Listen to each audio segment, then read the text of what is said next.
So good afternoon. It's a real pleasure to be here. I realized last night as I was thinking about you guys till 4:15 in the morning that it's actually my 25th year anniversary from the low point of my life. And the low point of my life because I enrolled in Montgomery College 26 years ago, and I got my report card in January, I guess, and it was awful. I got a 1.6 GPA, and by this time, I realized that I was not going to be able to learn, ever. So that was my low point. I withdrew, and that might sound like a sad story if I explain how I felt as a data point, as a person, as a case study. But that actually happens in the thousands across the country, in the millions across the country. So then we dehumanize this because they're just statistics. They're just statistics, right? I'm not a statistic. I'm actually anomalous. I'm a person. And I went through an experience, and I actually don't have a PhD, but I know more about failure than most PhDs that study learning. And that's the angle that I bring to you, because if we understand why people fail, and we know through science we have the skills to prevent it, to predict it, and to address it, then we've done far more for statistics and data points and case studies than we could possibly imagine. And the reason why I'm passionate about being here is not because I want to be a sexy case study. I actually want to be a completely invisible commodity. I want what happened to me to happen to the majority of students that come to Montgomery College or to any community college.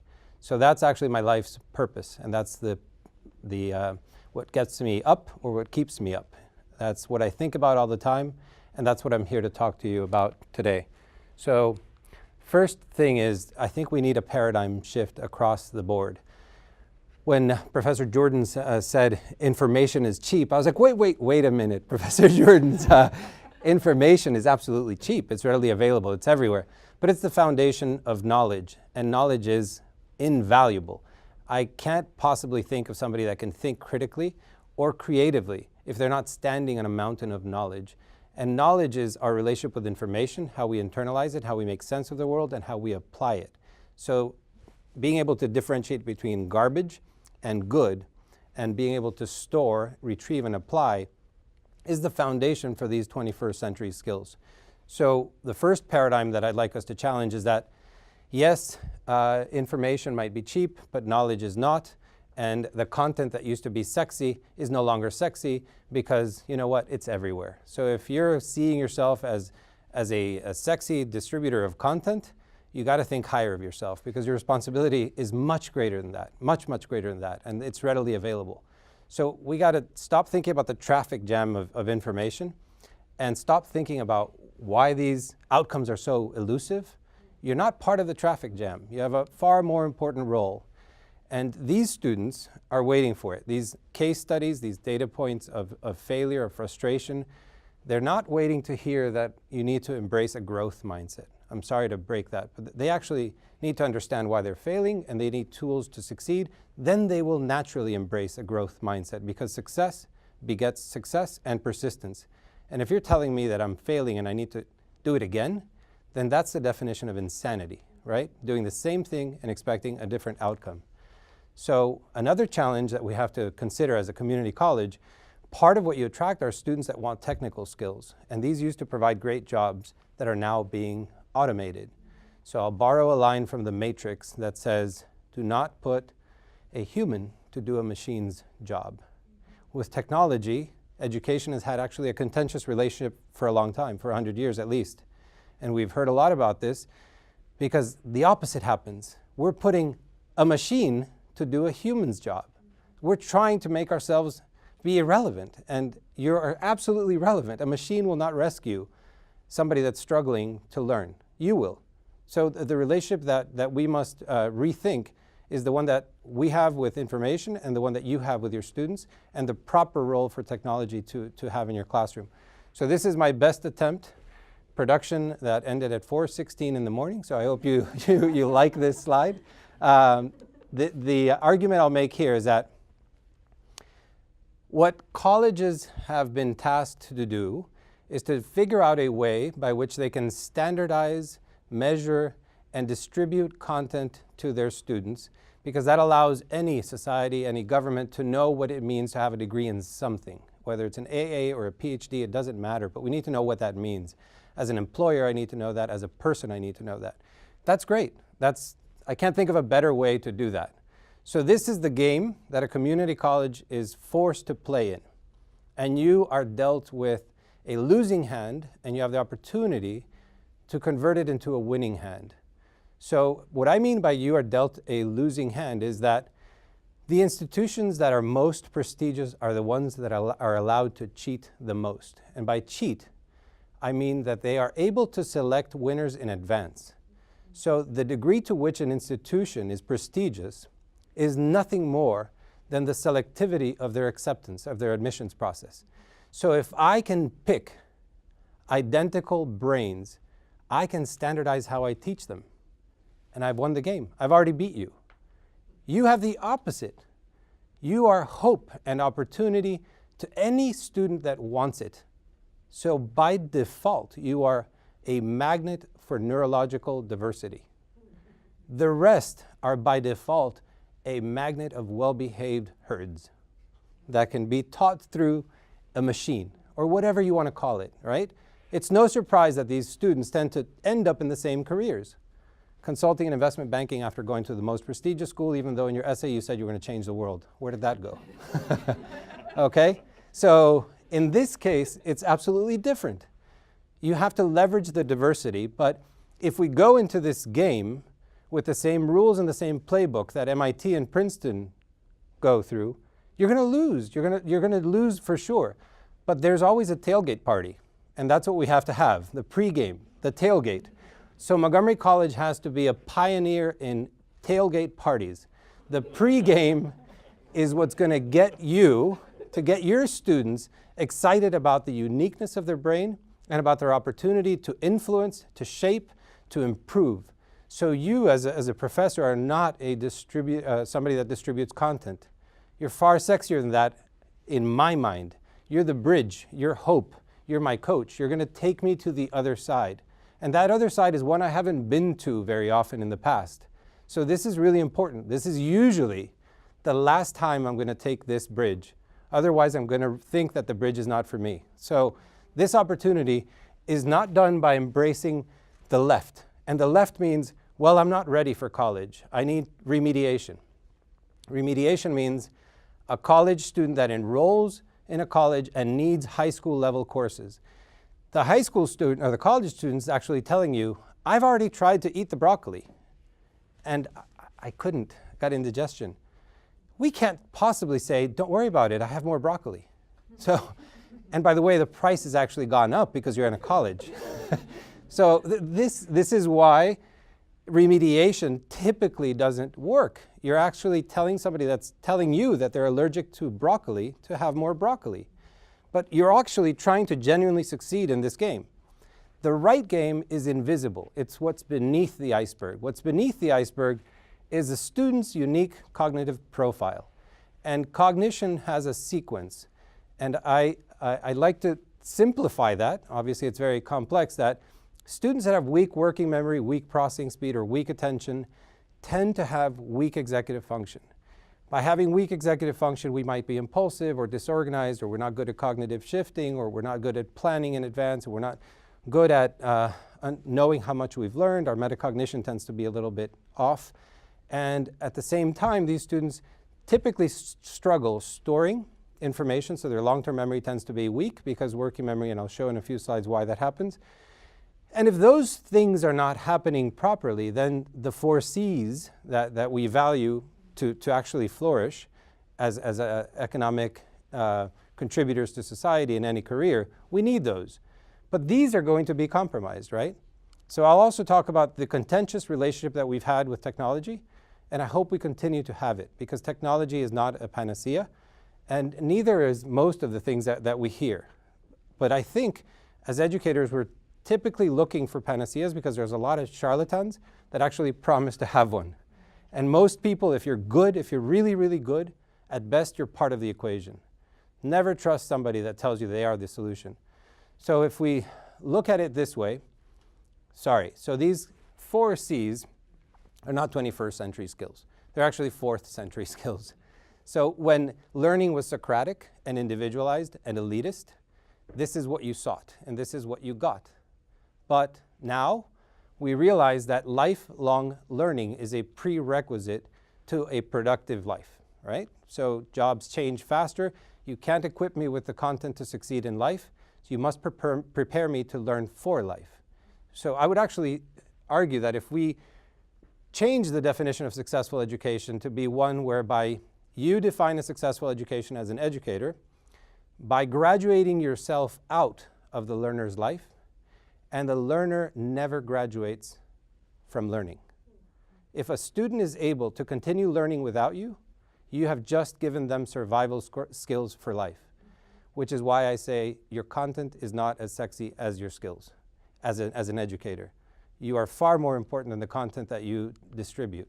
So these 21st century skills, I would say, are invaluable, but they're at risk.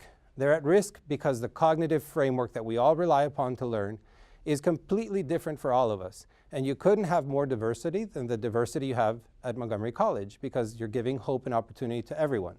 You're not cheating through an admissions process that picks winners. You're actually allowing everyone to win. So the pyramid on the left is one that we at COGx address by targeting the areas that are weak and lifting metacognition as we lift ability. And we also make ourselves responsible for transfer, which is making sure that what we do in a vacuum actually applies to life and to learning in the classroom. Without that, there is no success. And no software can deliver that. So it's appropriate to bash a program that claims to address the processing and managing components. What Professor Jordan's described is actually fine-tuning a successful learner to have the skills that they need for life. So I am not contradicting myself, but the point is a very important one. Technology does not apply to learning differences that prevent me from learning independently. Technology does apply after that. But we must first address the differences that prevent us from learning. And then character is another one that is seductive, right? So if we look at the field of positive psychology, is not old. This is Siegelman's work out of University of Pennsylvania that basically solidified this century, or in the last 17 years or so. We've always looked at psychology as the study of negative emotions from an emotional standpoint. And psychology actually has a positive side. If we think about we become what we rehearse, and no two twins would have the same minds, because the mind is the personalization of the brain, and everyone goes through a different experience in life. We become what we rehearse from an emotional standpoint as well as an experimental standpoint. So positive psychology led into an obvious finding, basically, that if you think positive things, you get more likely to get positive outcomes than if you think negative things. So, well, yes, happiness is better for me than depression. So, you know, the most widely taken course at Harvard is happiness. I don't know why that's the case, but we all are fascinated with the idea of being happy. It makes sense. It also has positive effects on cognition. So when we talk about growth mindset and resilience and grit, again, this is not the approach. It would be irrational for me, if I'm struggling to learn, to hear from you that I must embrace a growth mindset. By itself, it'll fix it. Actually, scientifically, it has a marginal benefit in studies, because it's more likely to succeed for students that are not failing, right? You don't persist at doing the same thing when you're failing. You have to do something differently. And usually it means raising cognition. So this by itself is not going to address the struggling learner. So let me explain, or try to unpack, how one weak cognitive skill can have a domino effect. If you take working memory and that's weak, you usually see poor executive function. Then my misbehaviors manifest into negative feelings about learning. I have weak emotion. My knowledge is now compromised. If my knowledge is compromised, now one skill derailed my learning, and I have weak emotion, cognition, and behavior. But knowing the root is critical to lifting and improving learning for these students. Another way to look at this is when we try to learn information, we're basically trying to store, and we're trying to process. And in order to do that, we're relying on our attention, our working memory, and our processing speed. And our working memory is the one that probably has the fanciest role of making sense of past information as it relates to new information, so that we can internalize it, store it, and then we're able to use it in the future. And the interplay of these three, working memory, attention, and processing speed, as I said before, have an effect on executive function. So if a student at Montgomery College has a weakness in these three core cognitive skills, they're likely to have compromised executive function, compromised memory. If a student does not have a weakness in these areas, they may still not be the best at memory because memory is not intuitive. And there's a scientific way in which we can improve memory through mastering techniques and strategies. Techniques are used for storing and strategies are used for retrieval. Most students don't even know that. Actually, when we leave memory to intuition, we can sabotage it. And we rarely apply retrieval to our process of memorization. And retrieval is critical. And retrieval is counterintuitive because it's like flirting with discomfort. You're trying to retrieve that which you know you don't know, and that process is how you learn. But nobody wants to do that. We typically prefer reassuring ourselves of what we know, and we tend to be confusing familiarity with knowing. And at best, we get to superficial level learning rather than deep learning. And if learning is cumulative, we better get to deep. And STEM, in particular, requires deep learning because it's, by default, the most cumulative, right? So I'll give you an example of how you do this for memory. We have a three-pronged approach. The first is there are scientific principles that embed all learning, especially memory. So you teach these scientific principles, but making somebody aware of them is not enough. Through drill and practice, you train to raise the ability, in this case for memory. There are strategies for retrieval, as I mentioned, interleaving, spacing, elaboration, and there are also techniques for storage. And then at the end, if you don't raise somebody's metamemory, metacognition, their judgments of learning, then it's very unlikely that they will transfer and apply this. So once somebody raises their ability, they need to become supervisors of that process so they are owners of their success with the tools to actually succeed. And this is how we do it at an individualized level, and now we're doing it at a group level. So I want to address now, as a final point, the relationship that we have with technology and learning, because I think technology mostly harms. And that doesn't mean I don't think it can help. It actually definitely can, and Professor Jordans gave a great example of how. But if this is modern life, then this must be modern love, and this must be a modern intellectual. But this is more likely to be the case. We're dopamine junkies. So what technology does, especially, I know that's an ugly picture, but what technology does is it actually is an expert at releasing dopamine and getting us hooked. And we're like little animals that want more dopamine. And there's a lot of research on this. There's increased impulsivity, there's decreased attention spans, some attribute it to violence. But if we become what we rehearse, and technology seduces us because it knows that we're driven to distraction, we're curious, and any little thing of a like, anything that distracts us, we chase it. And if we chase it again and again and again, it's a revolving door of dopamine, which is what hooks us. It's what a video game does. But at the same time, this is preventing anything deep from occurring because we're stuck in this revolving door. So there are studies that show Facebook is linked to narcissism and depression, and I can see why. I mean, we're eager to see how many likes we have for my own picture. So this is how I would introduce a framework by which we can identify what technologies are more likely to work than others. So first, if we're claiming to improve somebody's ability to learn, and we're online and standardized, I would argue that is cost effective because it can be cheap, but it's very ineffective and it's very impersonal. If you're saying that you're personalized or individualized, but you're still standardized, that is the worst of all worlds. That means you're giving a human a machine's job, to keep borrowing from the matrix, and you should not do that. So if you're actually going to make a difference, understanding my unique needs, then you must be customized and in person. And there's good research for that as well. But if you're able to learn relatively well, so that pyramid is somewhat working as it should, you can actually have something that is customized and online, and that's what Professor Jordans described as peer-based. This enables us to accelerate the development of self-directed learners, whereas personalized and in-person enables teaching success. So these two at the top are prerequisites to success in college. The problem is there's a lot of noise at the bottom. You actually have fraudulent companies operating here across the country and globally that the FTC has singled out as being fraudulent and deceptive. These companies here have defrauded people, investors, they have deceptive claims, and I'm glad they're actually getting noticed by the Federal Trade Commission. Because what they do is the worst of the worst. They package an outdated, ineffective, non-scientific approach. They betray science in order to embrace commerce.